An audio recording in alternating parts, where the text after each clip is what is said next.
So now we are going to define a few more terms, and all these terms put together, like define performance specifications in the frequency domain, right. So let us once again consider the closed loop transfer function, right. Consider y of s divided by r of s to be equal to g of s divided by 1 plus g of s h of s. Of course, we assume that the closed loop system is stable, right. So let us say, like I plot the magnitude plot, okay, of the closed loop sinusoidal transfer function, okay. So please note that, like, see, one important point which I want to highlight here is that the gain margin and phase margin were defined for the closed loop system using the open loop system frequency response, okay. That is very important, right. Kindly recall that we only looked at the transfer function g of j omega h of j omega, which was the open loop systems sinusoidal transfer function, right. To comment on some parameters related to the closed loop system, okay. That is something which is critical for us to remember, okay. So we are done with gain margin and phase margin, okay. I am just moving to what to say, two more definitions, okay, of parameters that are important. So let us say I plot the magnitude plot of the closed loop frequency response transfer function, okay, in decibels. So let us say, like the low frequency asymptote is at some constant value, okay, and then it goes like this, okay, some arbitrary curve, right. Now what is this value? It is this value at the low frequency asymptote. So this value I can call it as the magnitude of y of j0 divided by r of j0. Essentially I am saying that, okay, it is the asymptotic value as omega tends to 0. Now what we do is that we take a number which is 3 decibels lower than this number, okay, whatever that number is, okay, the low frequency gain, okay. Some people will call it as the DC gain or the low frequency gain and so on, right. So essentially you take a value of the magnitude which is lower than this number by 3 decibels and find out as to at what frequency, okay, the magnitude plot, the magnitude of this closed loop sinusoidal transfer function becomes lower than the low frequency value by 3 decibels. This frequency is what is called as a cutoff frequency,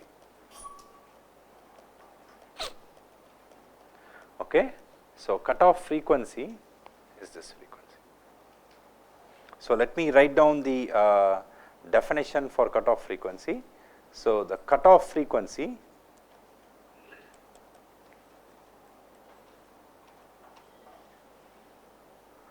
omega c is the frequency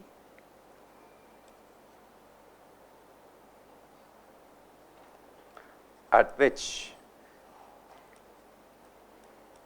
the magnitude of the closed loop frequency response transfer function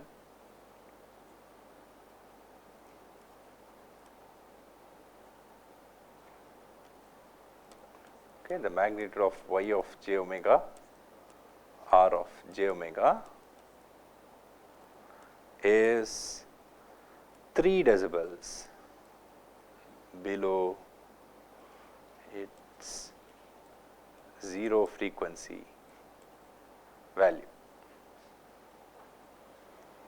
okay.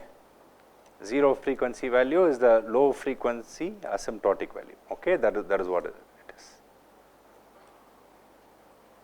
okay. Please note that the low frequency asymptotic value need not be 0 decibels all the time. It is just that for the building blocks we considered it was 0, okay, but it need not be 0. You would have realized it when we did an example for the Bode diagram, right. the low frequency asymptote was not 0 decibels, okay, it was some non-zero number, it can happen, no issues at all, okay.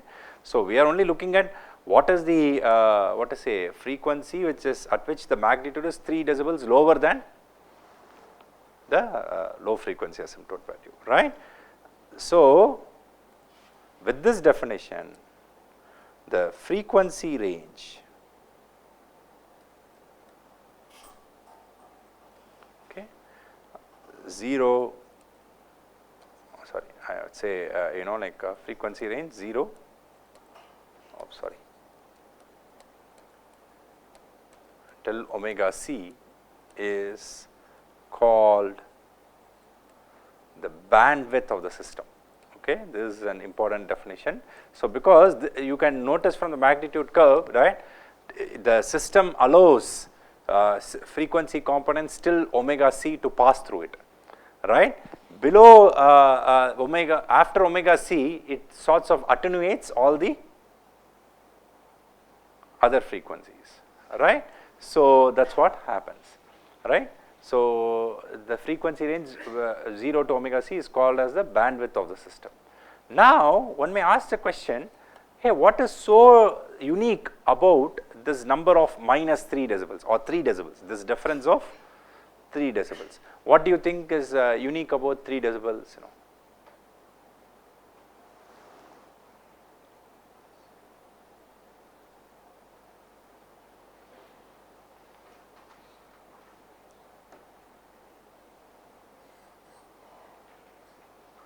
Please find out and tell me, okay.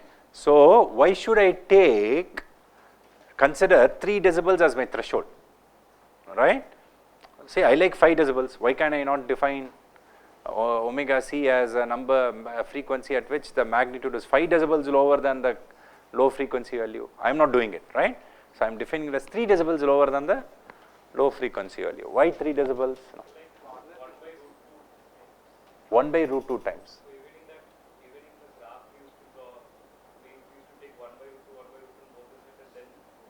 Why? No.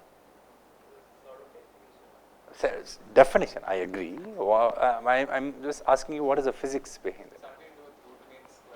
Root means something to do with root means square.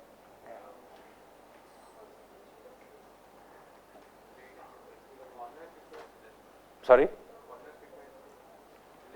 Corner frequency.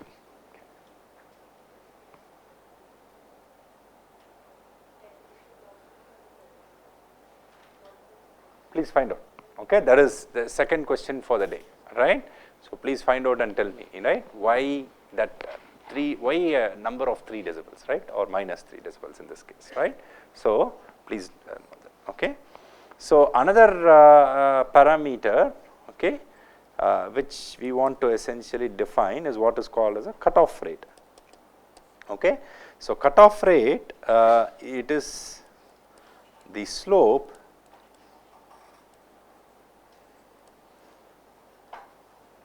of the log magnitude curve, okay,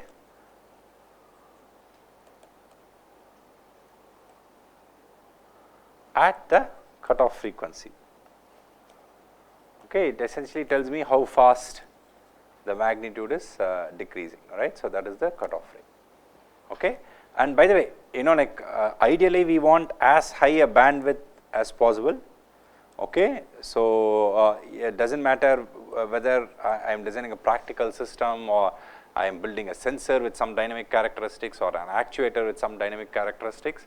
You know, like higher bandwidth means, you know, like you will have a faster transient response, right. So that is essentially something which is what to say desirable, right. So see, because suppose if I have a high bandwidth actuator, right, so that means that I ask it to, let us say, move an object, right, then it can do that action much faster, right.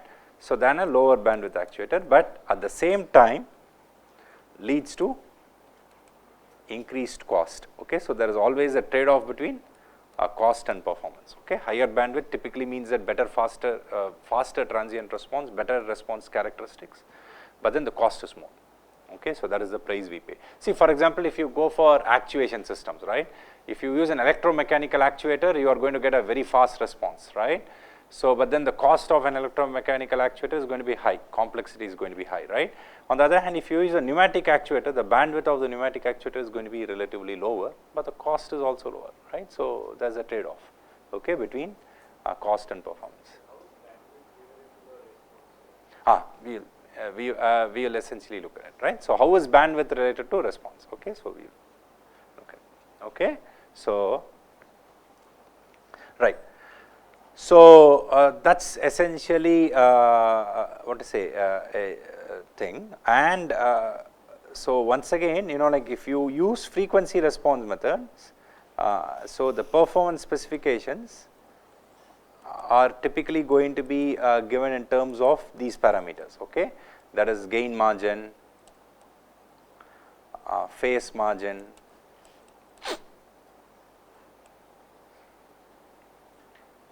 okay, and then like bandwidth,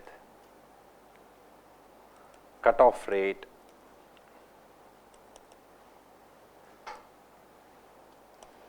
and then like of course cutoff frequency,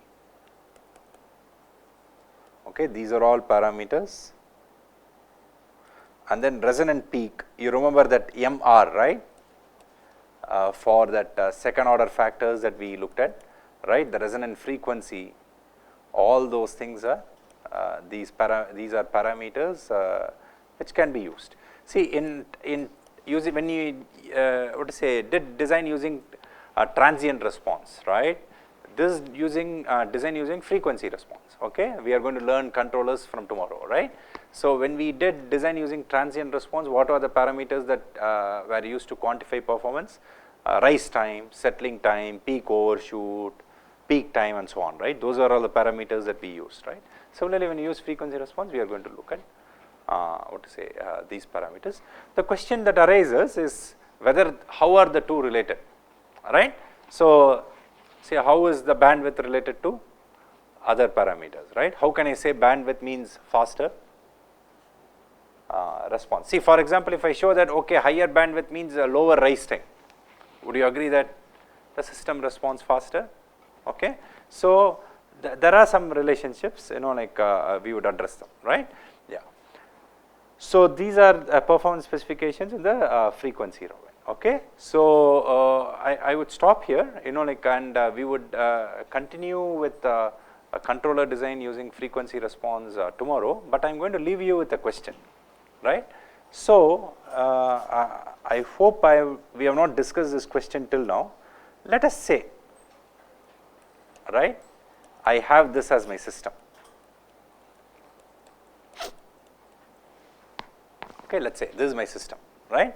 1 by plant transfer function is 1 by s minus 1. Is it stable or unstable? Unstable, right. The pole is at +1, right. So, one aspect of this course is to essentially stabilize unstable systems by doing feedback, right. But rather than taking all this effort, right, can I not do this? Let's say I pre-multiply by a block which essentially does this, then what will happen? You know, y of s is going to be equal to 1 by s minus 1 u of s, and essentially this will become 1 by s minus 1, u of s is going to be s minus 1 divided by s plus 1 r of s, and then look what happens, right. I cancel this s minus 1 and s minus 1, so I am going to be left with 1 by s plus 1 r of s. So, if I look at it from a different perspective, now y of s by r of s is going to be 1 divided by s plus 1, right, stable. So, have I not stabilized an unstable system? So, what I have done is what is called as pole zero cancellation, right. We briefly might have discussed this before, but more importantly, I have done pole zero cancellation in the right of plane, right, because I am cancelling a pole in the right of plane with a 0 in the right of plane, right. So this solves all our problems, right? Then I don't need to have expensive closed loop feedback systems and so on, right? System will be independently unstable now, because this will be one system in reality and that one will be other system. Okay. So they both are independently unstable. Right? But when I cascade them, would they not become stable? See, because anyway this block R of s and U of s, it is stable, right? The 0 is in the right of plane, it's non-minimum phase, right? But then like s plus 1 is there in the denominator, right? So can I not compensate for whatever instability which is happening by designing a suitable control input, right? The cascaded system, like if slight error is there in like some physical quantity, then it will be unstable. Okay. Theoretically, if everything is perfect, that system will be stable, but in like practical life, some errors will be there or something might not be according to that equation, then that system will go unstable. So I hope everyone got what he was trying to say, right? In real systems, there are always going to be some parametric uncertainties, like these are all like idealized approaches, right? So you never know, like, see, for example, what essentially it means is that is the following, right? So this term can be y of s can be 1 by s minus 1 plus epsilon, right? And then yes, even if you build a perfect compensating block, okay, this is my compensating block, this is my plant, right? My plant may have some uncertainties, so my pole may be around 1 plus or minus epsilon, can happen. Then you won't have a perfect pole 0 cancellation. That is very difficult to achieve, right?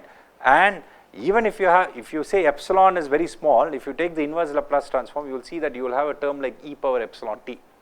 Epsilon may be very small, but as t progresses, it will blow off to infinity. So initially the system may appear to be stable, but then as time progresses, it will become unstable. So not a great idea, okay? So one should never do pole 0 cancellation is in the right of plane for this reason, okay? So that's something which I wanted to convey as an aside, right? So anyway, we will continue with design of controllers tomorrow, okay, based on the frequency response method.